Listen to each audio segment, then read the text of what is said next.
Good morning everybody. बेटा आज हम डिस्कस करेंगे इंटीग्रेटेड डाटाबेस अप्रोच। एक्चुअली क्या है, पहले आपने फाइल सिस्टम किया। फाइल सिस्टम में सभी फाइलें हम अलग अलग स्टोर करते हैं, बट जब हम डाटाबेस एनवायरनमेंट है, इसमें हम सारा का सारा डाटा एक ही जगह पे एक लार्ज रेपोजिटरी के तौर पे स्टोर करते हैं। और वो सारा डाटा हम इस तरह से स्टोर करते हैं कि जो डाटा की रेपिटेशन है वो कम से कम होती है। कुछ रेपिटेशन है, जैसे प्राइमरी कीज़ वगैरह की रेपिटेशन है, वो मस्ट होती है, उसको छोड़ के किसी और तरह की रेपिटेशन नहीं होती।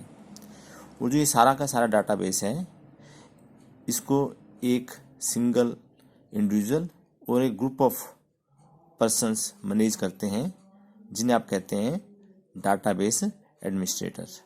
जो डाटाबेस एडमिनिस्ट्रेटर हैं, ये रिस्पॉन्सिबल होते हैं जो डाटाबेस को डिज़ाइन करने के लिए, क्रिएट करने के लिए और फ्यूचर में मेंटेन करने के लिए।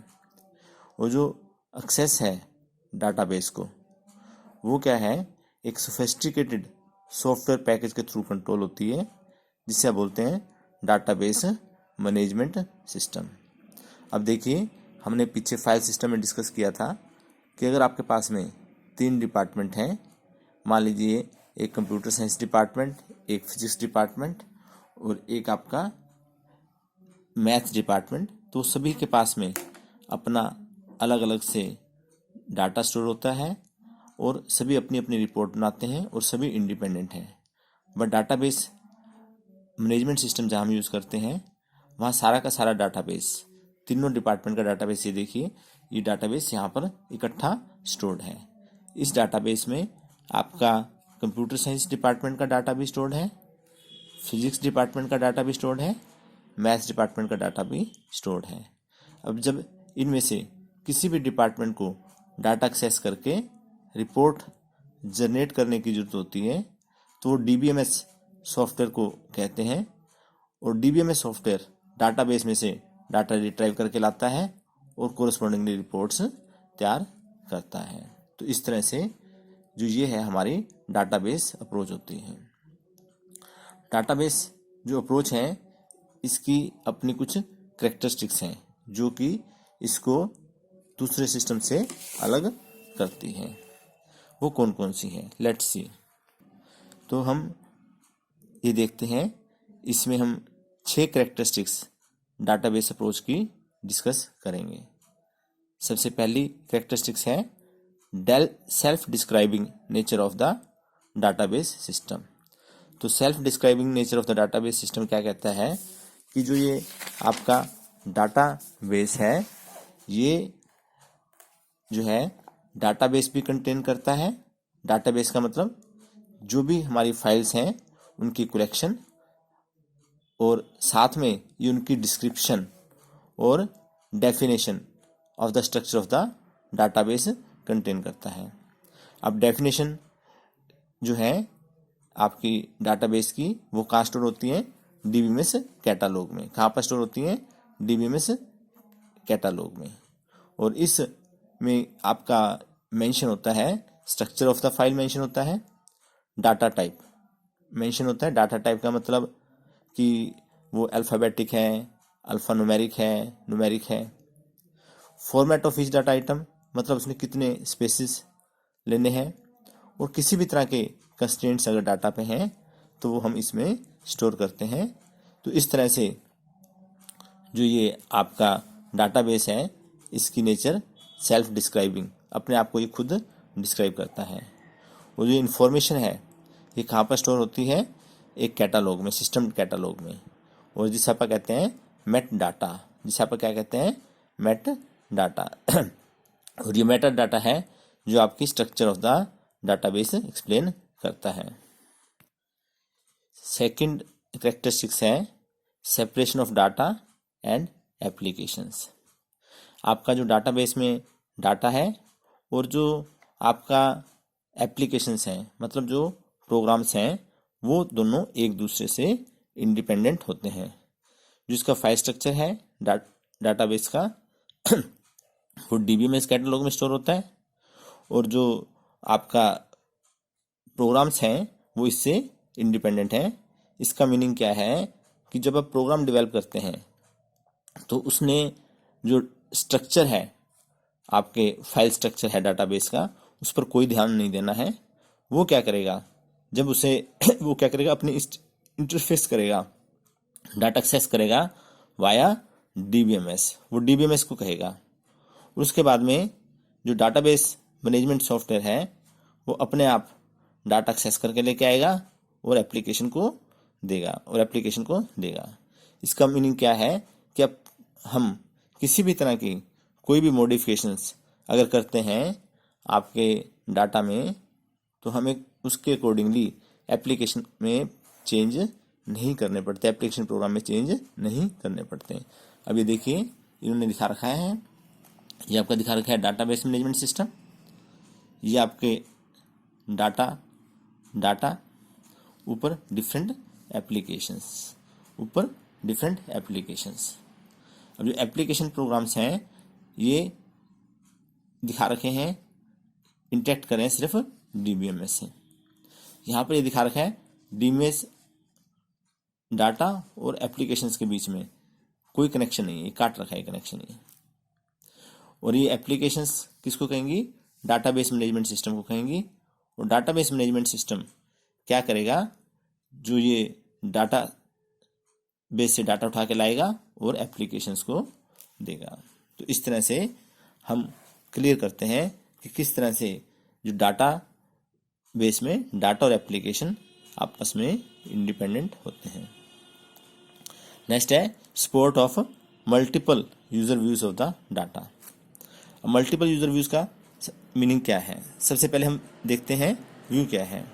जो व्यू है हमारे डाटाबेस का एक सबसेट है जिसे आप व्यू कहते हैं।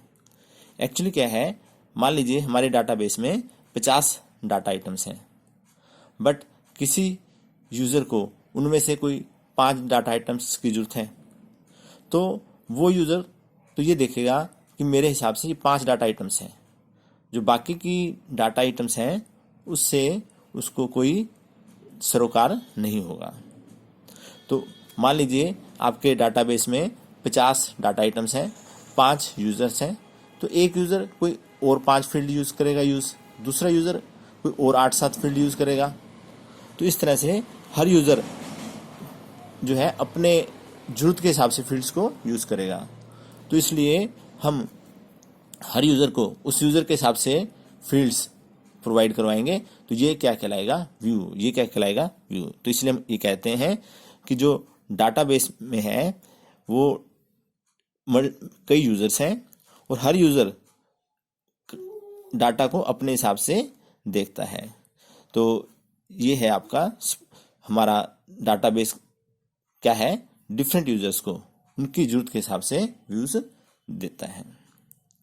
नेक्स्ट है sharing of data and multiple user transaction processing.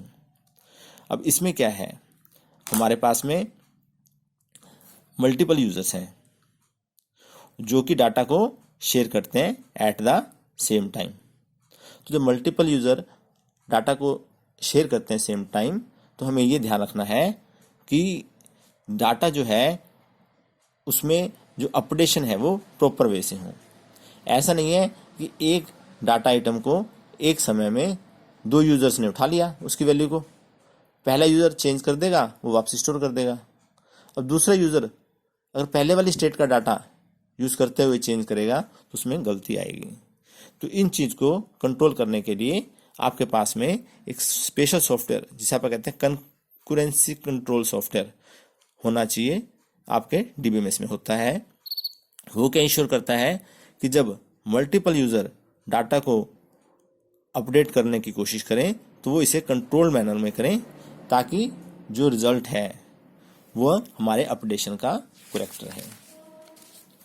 अब इसमें मान लीजिए एग्जाम्पल के तौर पे लेते हैं, मान लीजिए एक ट्रैवल एजेंसी है। अब ट्रैवल एजेंसी बड़ी एजेंसी है कोई, और उसके 50 ऑफिस हैं। अब हर ऑफिस में उसके टर्मिनल्स होंगे।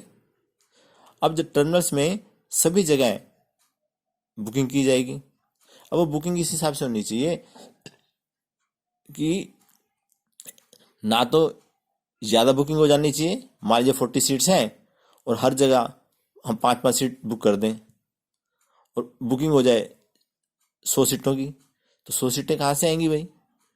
तो इसलिए जो ये कंकरेंसी कंट्रोल सॉफ्टवेयर है वो इसको मैनेज करता है। अब ये दिखा रखा है, ये डाटा है आपका, ये मल्टीपल यूजर्स हैं, इस डाटा को शेयर करते हैं। ये क्या करते हैं, डाटा को शेयर करते हैं और इसमें किसी तरह की जो ट्रांजैक्शंस के दौरान में इनएक्यूरेसी नहीं आनी चाहिए। नेक्स्ट है आपका डाटा इंटीग्रिटी। तो डाटा इंटीग्रिटी का मतलब क्या है कि जो हमारा डाटा है उसकी क्वालिटी रहनी चाहिए और उसकी रिलायबिलिटी रहनी चाहिए। इस क्वालिटी और रिलायबिलिटी से क्या मीनिंग है कि हमारी जो डाटा इंटीग्रिटी है ये क्या इंक्लूड करना चाहिए कि जो डाटा है हमारा इसको कोई अनऑथराइज्ड पर्सनल एक्सेस ना करें। अनऑथराइज्ड पर्सनल में क्या है, मान लीजिए आपका 10 यूज़र हैं, तो जिस यूज़र को हमने अलाउ कर रखा है कि वो ये 5 डाटा आइटम एक्सेस कर सकें, तो वो सिर्फ वो 5 डाटा आइटम एक्सेस कर सकें, उससे आगे 6ठी या 7वीं कोई डाटा आइटम वो एक्सेस ना कर सकें।